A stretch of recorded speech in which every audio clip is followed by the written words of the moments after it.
some of the red currants are ready for picking, as you can see, and among these also I planted some red gooseberries, so it's a question of using colour match. These ones here on this side, of course, won't be ready probably for another week, maybe a bit longer. I picked this, what I picked so far. Don't know that with the storms coming up I'd let these stay any longer, so some of these can ripen off a little, but these ones are definitely ready.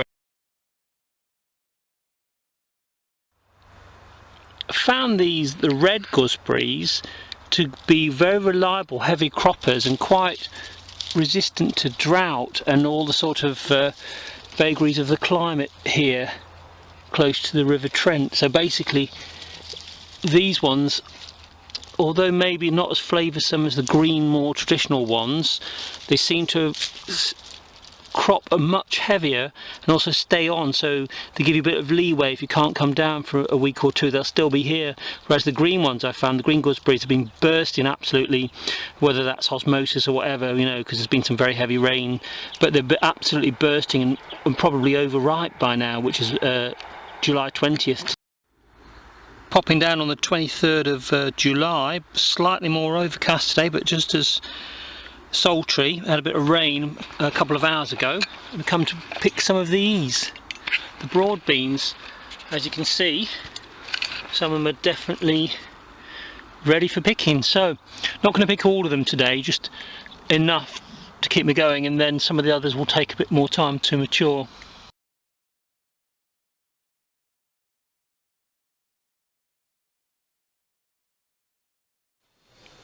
For making gooseberry jam, you'll need a kilogram of ripe gooseberries. In this case, there's green and the red variety of gooseberry.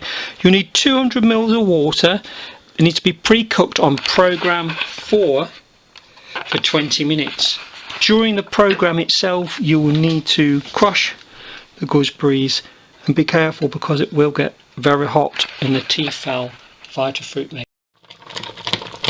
After around 10 minutes you should find the gooseberries should have softened a little bit, and you should be able to then go along and start prodding them.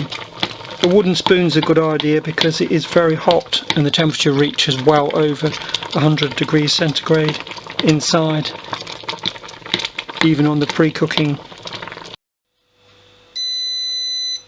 You will hear a beep after that cycle has finished of the pre-cooking. Removing the lid, you will see that there is along the side of the jam some scum. Now is the time to add your sugar. This is ordinary granulated sugar, a kilogram.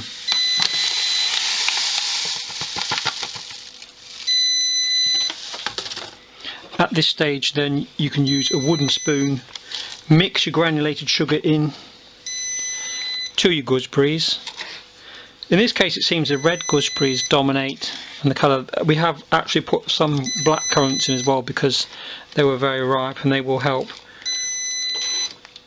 with the pectin situation.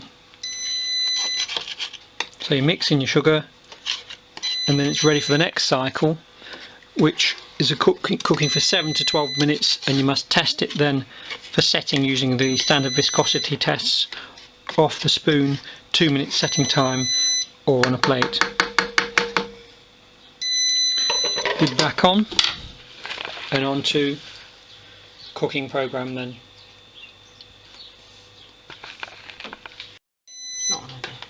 Okay, you need to keep testing the viscosity of your jam mix. The spoon test allows you to see whether or not a drop will hang on the spoon. In this case the jam is not quite ready. The setting test should also be tried as well, and after 2 minutes it's not setting yet, so it needs a bit more. Finally, after testing it, when the jam does set, you'll see that you'll be able to hold a drop on a spoon, and it on the plate itself you'll see that the jam has set, and after 2 minutes that's the setting test shown on the plate.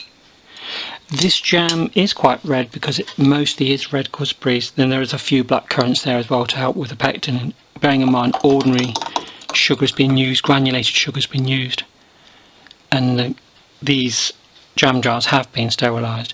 You can put cling film as well as a lid on top of these if you haven't got the greased lids for the jam.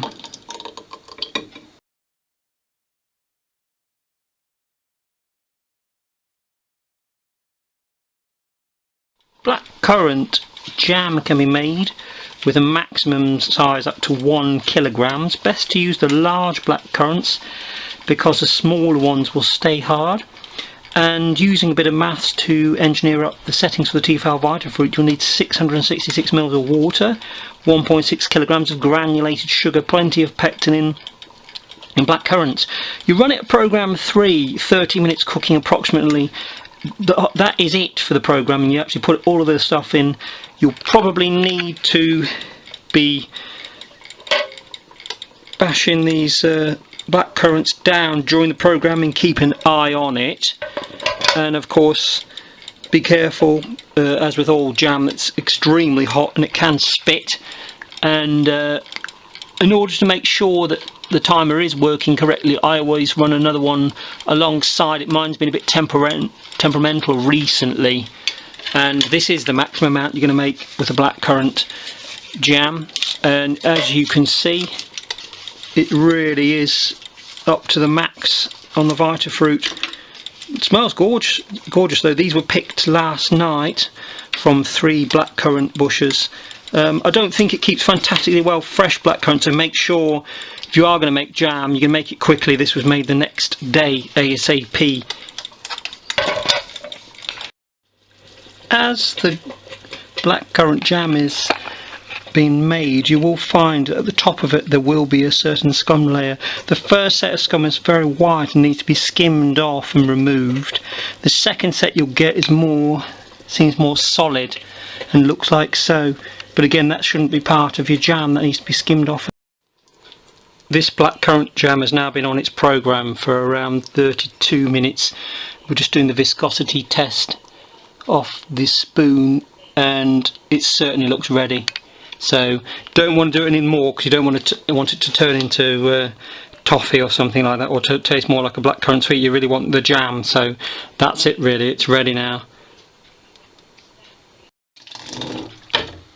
So here we are. You half fill a Pyrex, then be very careful when you lift this Kugelhof style lid off, because it just when you think it's off, it's not. So be careful with the T-file Vitafruit when you're making your jams. Here we go, pouring off the blackcurrant into the jam jars. Be careful, of course, this will be red hot, probably about 100 and whatever, but well over 100 degrees centigrade this. So nice big jam jars there for this.